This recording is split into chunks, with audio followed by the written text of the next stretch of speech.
നമസ്തേ. ചെട്ടിനാട് വന്നിട്ട് നമ്മൾ ആദ്യം പോയത് അവിടെയുള്ള ശിവക്ഷേത്രത്തിലേക്കാണ്. ജയം കൊണ്ട ചോളീശ്വരം എന്നാണ് ക്ഷേത്രത്തിൻ്റെ പേര്. 1500 വർഷത്തെ പഴക്കമുള്ള ഈ ക്ഷേത്രം നിർമ്മിച്ചത് ചോള രാജാക്കന്മാരുടെ കാലത്താണ്. ചെട്ടിനാട് തന്നെയുള്ള മലയാളിയായ കുമാർ എന്ന ചേട്ടനാണ് ഈ ക്ഷേത്രത്തിൻ്റെ വിവരം നമുക്ക് പറഞ്ഞു തന്നത്. നെയ്മെന്ന സ്ഥലത്തിൻ്റെ പേര്.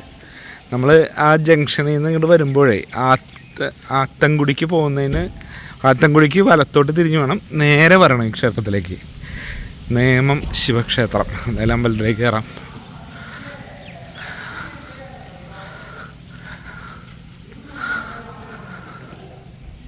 ജയം കൊണ്ട ചോളീശ്വരം ക്ഷേത്രം എന്നാണ് ഈ ക്ഷേത്രത്തിൻ്റെ പേര് കേട്ടോ. അത് ചെട്ടിനാട് ഉള്ള നേമം എന്ന് പറഞ്ഞ സ്ഥലത്താണ് ഈ ക്ഷേത്രം വരുന്നത്. ചോളരുടെ കാലഘട്ടത്തിൽ നിർമ്മിച്ച ക്ഷേത്രമാണ്. ക്ഷേത്രത്തിലെ പ്രതിഷ്ഠയ്ക്ക് 1500 വർഷത്തിലേറെ പഴക്കമുണ്ടെന്നാണ് പറയുന്നത്. ജയം കൊണ്ട ചോളീശ്വരം ക്ഷേത്രം. അതിനുശേഷം പ്രതിഷ്ഠയ്ക്ക് ശേഷം അതിൻ്റെ എക്സ്റ്റൻഷൻ വന്നത് പിന്നീടുള്ള കാലഘട്ടത്തിൽ. എന്നാലും ഒരു 1000 വർഷത്തോളം പഴക്കമുള്ളൊരു ക്ഷേത്ര നിർമ്മിതിയാണ് കേട്ടോ ഇത്. ഏറ്റവും വലിയ പ്രത്യേകത എന്ന് വെച്ചാൽ നമ്മൾ ക്ഷേത്രത്തിനുള്ളിലേക്ക് കയറി കഴിയുമ്പോണ്ടല്ലോ, തൂണുകളിലെ കൊത്തുപണി എന്ന് പറഞ്ഞാൽ ഗംഭീര കൊത്തുപണികളാണ്. അവിടെ CCTV ഉണ്ട്.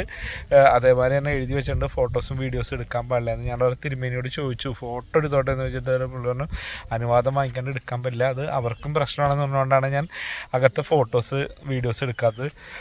ഗംഭീര തൂണുമുള്ള കൊത്തുപണികൾ എന്ന് പറഞ്ഞാൽ ഒരു രക്ഷയില്ലാത്ത ഒരു 10 അടി ഹൈറ്റിലുള്ള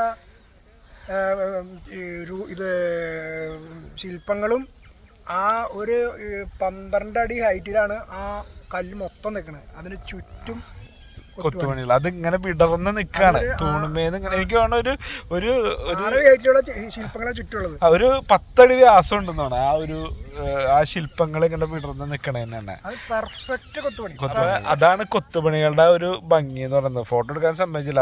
അപ്പൊ ആ തിരുമേനി പറഞ്ഞത് ജയം കൊണ്ട ചോളീശ്വരം എന്ന് പറഞ്ഞ ഫേസ്ബുക്ക് പേജിൽ നോക്കിക്കഴിഞ്ഞാൽ ഫോട്ടോസും വീഡിയോസൊക്കെ കിട്ടുന്ന പറഞ്ഞ. ഞാൻ ഇപ്പൊ സെർച്ച് ചെയ്ത് നോക്കിയിട്ട് ജയം കൊണ്ട ചോളപുരം എന്ന് കണ്ടു. അപ്പൊ അത് നമ്മുടെ ഗംഗൈകൊണ്ട ചോളപുരത്തിൻ്റെ ഞാൻ തോന്നുന്നു ആ ഒരു ഇത്. ഞാൻ അങ്ങനെ കിട്ടുകയെന്നുണ്ടെങ്കിൽ അതിൻ്റെ ഫോട്ടോസൊക്കെ ഉള്ളിലേക്ക് ഇടാം. പിന്നെ ക്ഷേത്രത്തിൻ്റെ അങ്ങേ സൈഡിൽ ഒരു വലിയ കുളമൊക്കെ ഉണ്ട്. താമര എന്ന് പറഞ്ഞേക്കുന്ന കുളമാണ്. പറ്റിയ നമുക്കൊരു ഡ്രോൺ വിടാം, ഡ്രോൺ ഷോട്ട് എടുക്കാം. നല്ല രസമുണ്ട് ക്ഷേത്രം കാണാനായിട്ട്. നമ്മൾ അറിയില്ലായിരുന്നു. നമ്മൾ ആ ജംഗ്ഷനിൽ വെച്ച് കണ്ട ഒരു മലയാളിയെ കുമാർ എന്ന് പറഞ്ഞ ചേട്ടൻ, ആ ചേട്ടനെ പറഞ്ഞ ക്ഷേത്രത്തിൻ്റെ കാര്യം. അപ്പം അങ്ങനെയാണ് ഇങ്ങോട്ട് വന്നത്. ജയം കൊണ്ട ചോളീശ്വരം ക്ഷേത്രം. അത് ക്ഷേത്രത്തിൻ്റെ ശ്രീകോവിലേക്ക് കയറുമ്പോൾ തന്നെ ഇടത് സൈഡിൽ ഒരു ഗണപതി വിഗ്രഹമുണ്ട്, കരിങ്കല്ല് കൊത്തിയത്. അതിൻ്റെ പ്രത്യേകത എന്ന് വെച്ചാൽ ശിവലിംഗത്തിൻ്റെ പീഠത്തുമ്മയാണ് ആ ഗണപതി, അതായത് ശിവലിംഗത്തിൻ്റെ പീഠമില്ലേ, ആ പീഠത്തുമ്മയാണ് ഗണപതി വിഗ്രഹം ഗണപതിനെ കൊത്തി വെച്ചിരിക്കുന്നത്. അതും ഈ പറഞ്ഞ 1500 വർഷത്തിന് മുൻപ് ചോളരുടെ കാലഘട്ടത്തിൽ നിർമ്മിച്ചാണ്. എക്സ്റ്റൻഷൻ വന്നിരിക്കുന്നത് അതിന് ശേഷമാണ്. അപ്പോൾ 1500 വർഷം പഴക്കമുള്ള പ്രതിഷ്ഠയുള്ള ക്ഷേത്രമാണ്. 1000 വർഷത്തിലധികം പഴക്കമുള്ള ക്ഷേത്രമാണ്. കൊത്തുപണികൾ ഒരു രക്ഷയില്ലാത്ത കൊത്തുപണികളാണ്. എനിക്ക് തോന്നുന്നു നമ്മുടെ മറ്റേ പടയോട്ടം മുഗൾ അധിനിവേശമൊന്നും ഈ ഭാഗത്തേക്ക് അധികം വരാത്തതുകൊണ്ടായിരിക്കണം ഈ ഒരു ക്ഷേത്രത്തിന് ഒട്ടും കേടുപാടുകൾ, ഒരു ഭാഗത്തും കേടുപാടുകൾ കൊത്തുപണികൾക്കൊന്നും സംഭവിച്ചിട്ടില്ല. ശരിക്കും ഒരു ഒറ്റപ്പെട്ട് കിടക്കുന്ന ക്ഷേത്രമാണല്ലോ. ഈ ഭാഗത്തേക്ക് അങ്ങനെ ഒരു അധിനിവേശമൊന്നും അധികം വന്നിട്ടില്ല എന്ന് തോന്നുന്നു. അതുകൊണ്ടായിരിക്കും ഇങ്ങനെ ഇപ്പോഴും നല്ല ഗംഭീരമായിട്ട് നിൽക്കുന്നത്. അപ്പോൾ പറ്റിയൊരു ഡ്രോൺ വീഡിയോ വിടാം. ഈ പറഞ്ഞൊരു ഫേസ്ബുക്ക് പേജിൽ നിന്ന് ആ ഫോട്ടോസ് കിട്ടുകയെന്നുണ്ടെങ്കിൽ ഇതിൽ ചേർക്കാം. ജയം കൊണ്ട ചോളീശ്വരം ക്ഷേത്രം. ഇനിയിപ്പോൾ നമ്മുടെ ചെട്ടിനാട് വരുന്നവർ ഈ ക്ഷേത്രം മിസ്സാക്കരുത്. 11:30-12 മണി 11:30-ക്കുള്ളിൽ 11:30 ആകുമ്പോഴേക്കും ക്ഷേത്രം അടയ്ക്കും. അപ്പോൾ അതൊക്കെയാണ് ക്ഷേത്രത്തിൻ്റെ വിശേഷങ്ങൾ. ചെട്ടിനാട് മേഖലയിൽ സ്ഥിതി ചെയ്യുന്ന നാട്ടുകോട്ടை നാഗരഥരുടെ പൂർവിക ക്ഷേത്രങ്ങളായ 9 നാഗരഥർ ക്ഷേത്രങ്ങളിലൊന്നാണ് ജയം കൊണ്ട ചോളീശ്വരർ ക്ഷേത്രം. ജയം കൊണ്ട ചോളീശ്വര ക്ഷേത്രത്തിന് ഏകദേശം 1500 വർഷത്തെ പഴക്കമുണ്ടെന്ന് വിശ്വസിക്കപ്പെടുന്നു. നാഗരഥർ ക്ഷേത്രങ്ങളിൽ ഭൂരിഭാഗവും യഥാർത്ഥത്തിൽ പാണ്ഡ്യ രാജാക്കന്മാരാണ് നിർമ്മിച്ചതെങ്കിലും ഈ പ്രത്യേക ക്ഷേത്രം ചോളന്മാരാണ് നിർമ്മിച്ചത്.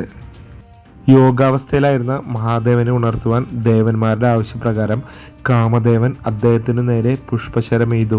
തൻ്റെ യോഗത്തിന് ഭംഗമുണ്ടാക്കിയ കാമദേവനെ മഹാദേവൻ ഭസ്മമാക്കി. അങ്ങനെ മന്മഥന്റെ വശീകരണത്തെ ഭഗവാൻ ചെറുത്തതിനാലാണ് അദ്ദേഹത്തിന് ജയം കൊണ്ടർ എന്ന പേര് ലഭിച്ചതെന്നാണ് വിശ്വാസം. ചോളന്മാരാണ് ഈ ക്ഷേത്രം നിർമ്മിച്ചത്. അതിനാലാണ് ഈ ക്ഷേത്രം ജയം കൊണ്ട ചോളീശ്വര ക്ഷേത്രം എന്നറിയപ്പെടുന്നത്.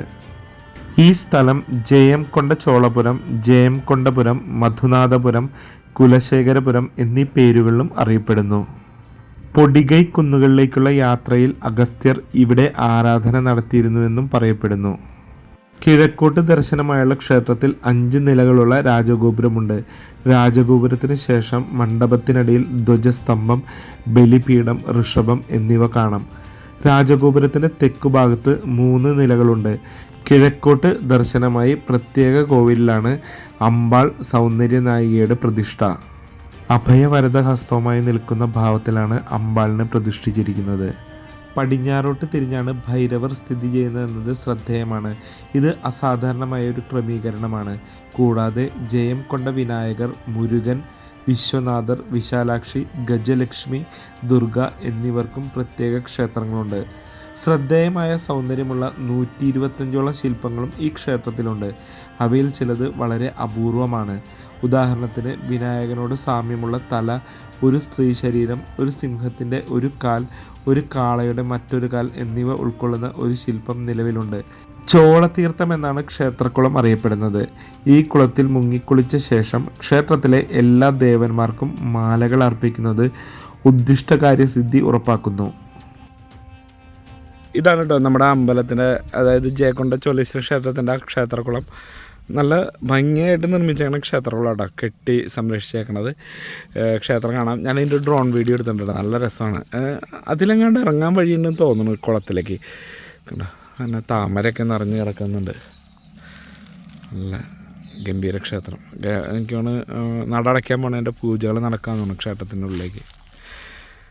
നമ്മളിപ്പോൾ അതിലിങ്ങനെ ആ വഴിക്ക് ഇങ്ങനെ നടന്നു വന്നിട്ട് ഇതിവിടെ ഇങ്ങനെ ഈ കുളത്തിൻ്റെ ഉള്ളിലേക്ക് കയറാട്ടോ നോക്കി. അപ്പം കുളത്തിൻ്റെ ഫ്രണ്ടിൽ വന്നേക്കാണ്, കുളത്തിലേക്ക് വന്നേക്കാട്ടാ. നല്ല രസമുണ്ട് ഇവിടുന്ന് ക്ഷേത്രം കാണാനായിട്ട്. ഞാൻ ഇവിടെ നിന്ന് കാഴ്ച കാണിച്ചു. കണ്ടാ എന്ത് ഭംഗിയാ കാണാനായിട്ട്.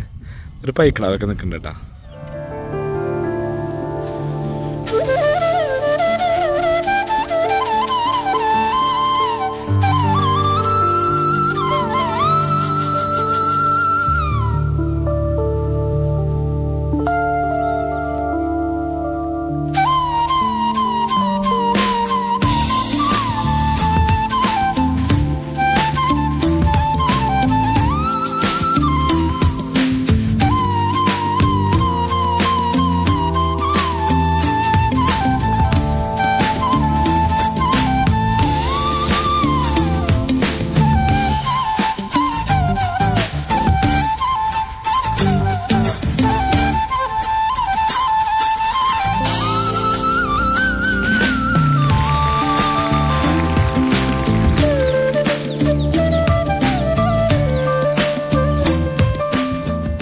കുളത്തിൻ്റെ പടവുകളൊക്കെ നിർമ്മിച്ചിരിക്കുന്നത് വെട്ടുകല്ലാട്ടോ. കണ്ടോ, ഇത് വലിയ ഇത്ര ആ വെട്ടുകല്ലിൻ്റെ വലിപ്പം നോക്കി ഞാനത് കൈ വെച്ച് കാണിച്ചു തരാം.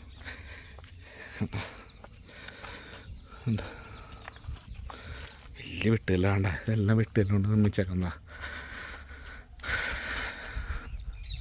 അപ്പം ഇനിയിപ്പോൾ നമുക്ക് അത്തൻകുടിയിലേക്ക് പോവാം. അത്തൻകുടി ജയകണ്ഠ ചോളീശ്വരം ക്ഷേത്രമാണത്. നേമം, അതായത് നമ്മുടെ ചെട്ടിനാട് അടുത്ത് നേമത്തുള്ള ശിവക്ഷേത്രമാണിത്. 1500 വർഷങ്ങൾക്ക് മുൻപ് ചോളരുടെ കാലത്ത് പണിത ക്ഷേത്രമാണ് കേട്ടത്. അതിൻ്റെ ആ ക്ഷേത്രത്തിൻ്റെ കോളാട്ടോ ഇപ്പോൾ കണ്ടത്. ഇനി നമുക്ക് നേരെ അത്തൻകുടിയിലേക്ക് പോവാം. അവിടെ 1-2 പാലസുകളുണ്ട്. പിന്നെ ടൈലുണ്ടാക്കണത് കാണാൻ പറ്റിയത് കാണാം. അപ്പം ഇനി നേരെ അത്തൻകുടിയിലേക്ക് പോവാം.